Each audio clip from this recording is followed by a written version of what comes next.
और नेपाल में तबाही पर बड़ी खबर इस वक्त सामने आ रही है। नेपाल में मौतों का आंकड़ा और ज्यादा बढ़ता ही जा रहा है। नेपाल में अब तक 177 लोगों की मौत हो चुकी है। 836 से ज्यादा लोग लापता हैं और एक बड़ी बात इसमें यह कि करीब 300 भारतीय भी लापता हैं। तो अब जो लोग लापता हैं उनकी तलाश की जा रही है, लेकिन ये सैलाब देखकर हम अंदाजा लगा सकते हैं कि मलबा जो है वो कितना ऊंचा होगा, उसकी परत कितनी मोटी होगी, आखिर कैसे उसमें से लोगों को ढूंढा जाएगा। ये बहुत ही मुश्किल काम साबित होने वाला है। और ये वो तस्वीरें भी आपको दिखा रहे हैं जब वो पुल छलनी हो गया। लेकिन अब यहाँ पर ये बड़ी खबर कि मौतों का आंकड़ा और बढ़ गया है। अब तक 177 लोगों की मौत हो चुकी है नेपाल की इस त्रासदी में और 836 से ज्यादा लोग लापता हैं, जिसमें 300 भारतीय। तो मरने वालों का ये जो आंकड़ा है ये और ज्यादा बढ़ सकता है। और अब जो नया अपडेट सामने आ रहा है वो भी आपको बताते चले। नेपाल में तबाही से मानसरोवर यात्रा के लिए जाने वाली सड़क पूरी तरह से बह गई है। एनडीटीवी की टीम उसी सड़क पर पहुंची है जहां पर वहां का पुल जो स्थिति खराब हुई है, वहां पर सड़क जो है वो पूरी तरह से बह गई है। ये रिपोर्ट आप देखिए हमारे सहयोगी सिकता देव की, जो वहीं पर मौजूद है। हम इस वक्त उस सड़क के डेड एंड पर पहुंच चुके हैं जहां से रोजाना सैकड़ों की तादाद में सैलानी मानसरोवर यात्रा के लिए इसी रास्ते आगे बढ़ा करते थे। जो तमाम पर्यटक इस वक्त लापता बताए जा रहे हैं, जो अपने ट्रैवल एजेंट्स के जरिए मानसरोवर यात्रा के लिए निकले थे, इसी सड़क के रास्ते वो मानसरोवर यात्रा तक जा रहे थे और जिसके दौरान ये सैलाब आया है। और बताया जा रहा है सैलाब में कई ऐसे पर्यटक लापता इस वक्त हैं। तो हम उस पॉइंट पर पहुंच चुके हैं, उस डेड एंड पर पहुंच चुके हैं। यहां से सड़क जो जाती थी वो तिब्बत बॉर्डर तक जाती थी और मानसरोवर यात्रा के लिए फिर वहीं से आगे पर्यटक और ट्रैवल एजेंट्स बढ़ा करते थे, जो सड़क के रास्ते से मानसरोवर की तरफ बढ़ते थे। अब कल के सैलाब के बाद, कल के फ्लैश फ्लड के बाद ये जो पूरी सड़क है वो बह चुकी है। तबाही का मंजर आपके सामने है।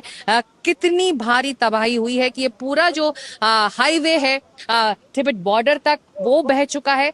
इससे आगे अब बढ़ना नामुमकिन है। हम यहाँ के स्थानियों से लगातार बात कर रहे हैं। वो कह रहे थे कि आम जनजीवन कल सुबह तक, सैलाब के आने से पहले तक बिल्कुल नॉर्मल था, बिल्कुल सामान्य था और टूरिस्ट की गाड़ियां आवाजाही चल रही थी। लेकिन अचानक कहीं से ये सैलाब आया। अनाउंसमेंट्स हालांकि यहाँ पर स्थानीय पुलिस ने किए थे कि आगे से फ्लैश फ्लड हो रहा है, आप तुरंत हटिए, लेकिन इतना वक्त भी नहीं था। कई ऊंची फीट पानी के साथ साथ गाद और मलबा यहाँ बहता चला आया और इसी तरह सड़कें बहती चली गई। इसके आगे जो संपर्क है वो कट चुका है। अब हवाई सर्वेलेंस के जरिए ही ये जानकारी हासिल करने की कोशिश की जा रही है कि आगे अगर लोग फंसे हैं तो उनकी हालत इस वक्त कैसी है। और ज्यादातर वही सैलानी हैं जो मानसरोवर यात्रा के लिए निकले थे।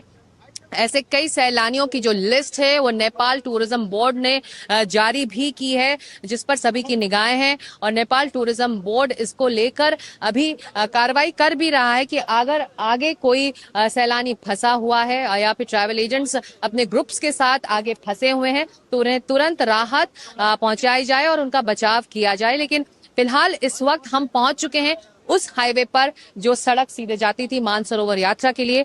लेकिन कल के सैलाब के बाद ये सड़क पूरी तरह से टूटकर बह चुकी है। नेपाल से कैमरा पर्सन पुजारिया के साथ सिकता देव, एनडीटीवी इंडिया के लिए। तो सबसे ज्यादा नुकसान नेपाल के स्थानीय लोगों को हुआ है। किसी का घर बह गया है, किसी की दुकान और किसी का तो पूरा परिवार ही सैलाब में चला गया। ऐसे ही एक परिवार से एनडीटीवी की टीम ने बातचीत की है जिनके 5 घर थे और सभी इस तबाही में बह गए। इस वक्त नुआकोट जिले के त्रिशूरी बाजार में बस तबाही की निशानी है। सैलाब यहाँ पर सब कुछ बहाकर लेकर चला गया। जो बचा है तो अब दुख और आगे भविष्य कैसे चलेगा, ये इस वक्त यहाँ के स्थानीय लोगों की बड़ी चिंता है। कुछ लोग इस वक्त मेरे साथ मौजूद हैं। आप बता रहे थे आपका यहाँ पे 5 घर था, किराए पे लगाते थे, क्या हुआ? 5 घर था मेरा, एक घर यही था, 4 घर ये भी मेरा है और 4 घर उधर था, उधर भी सब भगा के लेके गया। अब दुकान 2 था वो भी चला गया। माल बहुत था, गैस सिलेंडर था 100-200 गैस सिलेंडर भी था, सब दुकान घर सर सब गया। अब कुछ भी नहीं है, सिर्फ ये पहना हुआ ये है, उसके बाद ये है, खाने के लिए कुछ भी नहीं है। मुश्किल है।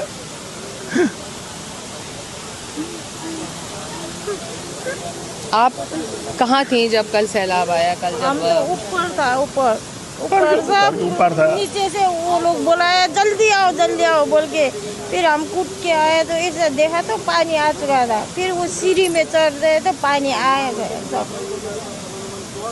कुछ भी समेटने का, कुछ भी देखने का मौका कुछ नहीं हम मिला? कपड़ा लेने गया था, 2-4 कपड़ा लेके आएगा चल के गया था तो वो लोग चिल्ला के बुलाया था, सब वहीं छोड़ के भागा हम।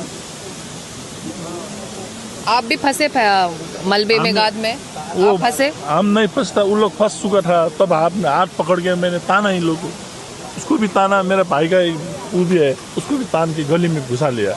उसके बाद हम लोग बचा, नहीं तो हम लोग ये रास्ता आया था यहीं से भगाते था। और अब जो आप कह रहे हैं कि 5 मकान थे, आप किराए पे देते थे दुकानों को, अब जो बचा है बस यही है और बाकी जो बचे हैं वो सब बह गए? वो सब बह गया। 4 ठो घर बह गया और एक बाकी है, इसमें भी कुछ काम नहीं है इसका भी। अब सब लोग को किराए में रखता था, अब हम भी किराए में बैठने वाला हो गया। सड़क में लाया हम लोग को तो सब रोड में आ चुका हुआ हम लोग। कुछ भी नहीं है, कुछ नहीं है, हेलो कुछ नहीं है।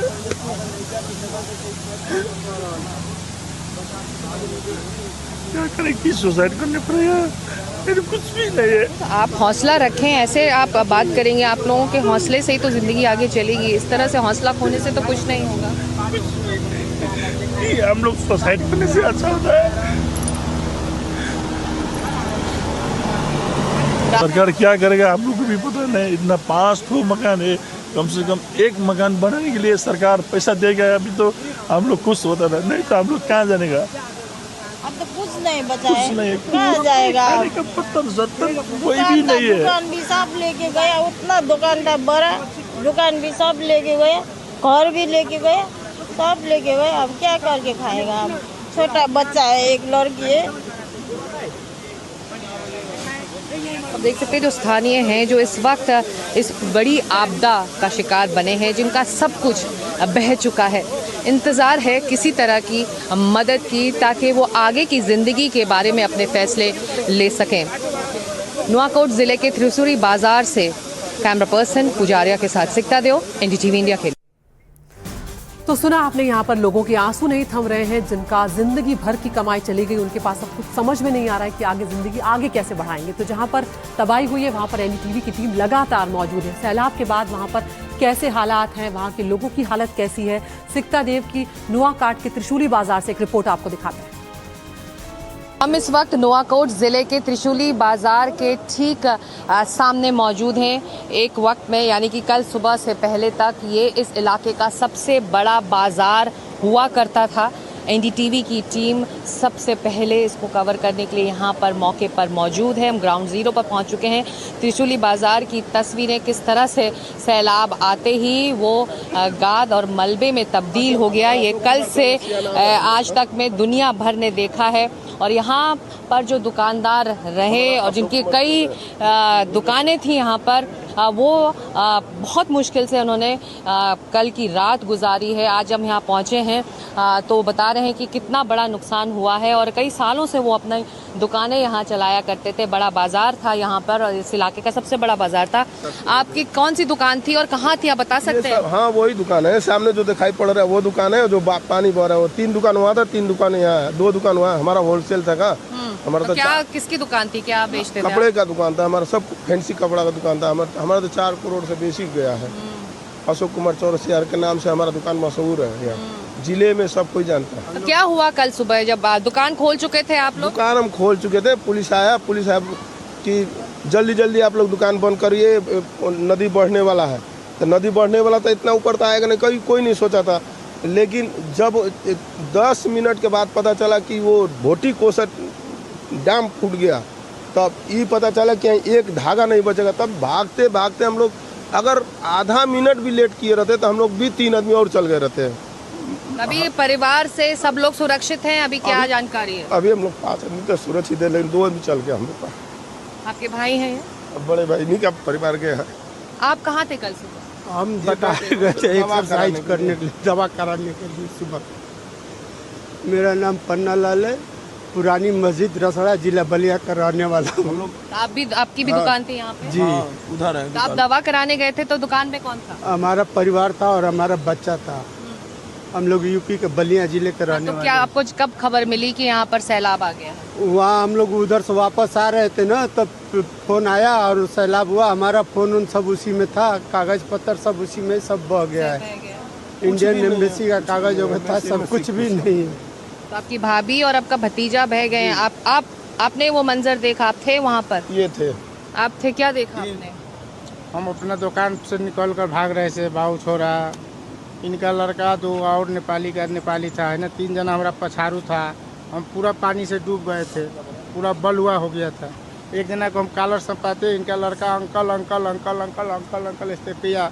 अब किसको हम बचाए, अपना जान बचाए कि किसको जान बचाए? पूरा बलुआ से हमको टोप किया था। और उसके बाद हम अपना केरा तो का बालू में दबता चला गया बच्चा? बालू में दब के चल गया बच्चा। कितना बड़ा बच्चा था? अपनी उम्र क्या थी? 18 वर्ष का था। तो मदद के लिए आपसे आवाज लगा रहा था? आवाज लगा रहा था, अंकल जी अंकल जी। उसको चक्कर में हम भी चल जाते, पूरा बलुआ से तोप दिया था। हम मेरी तो हाथ देने की कोशिश की आपने?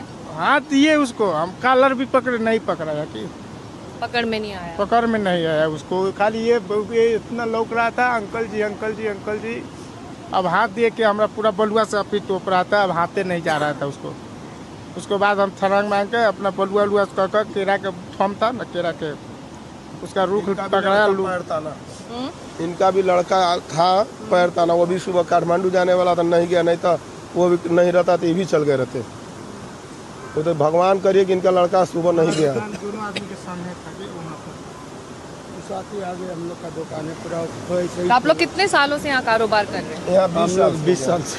हम लोग का हो गया काठमांडू नेपाल रहते 46 वर्ष। 40 तो आप लोगों की सारी दुकानें इसी थी, यहीं थी, और यही वो त्रिशूली बाजार है जिसकी तस्वीरें बाजार तो सब है, ये वो सब पूरा है। इलाका वो थी। सब है, वो सब है, उधर है त्रिशूली वो सब तिरछुली बाजार मेन है। और सैलाब आया कहाँ से? पानी कहाँ से आया? आने उधर लगा? से रसुआ से, चाइना से। नहीं, उस तरफ से बढ़ता हाँ, चला आया। उधरे से। हाँ, ये सब बाजार था, ये तो बहुत बड़ा बाजार है।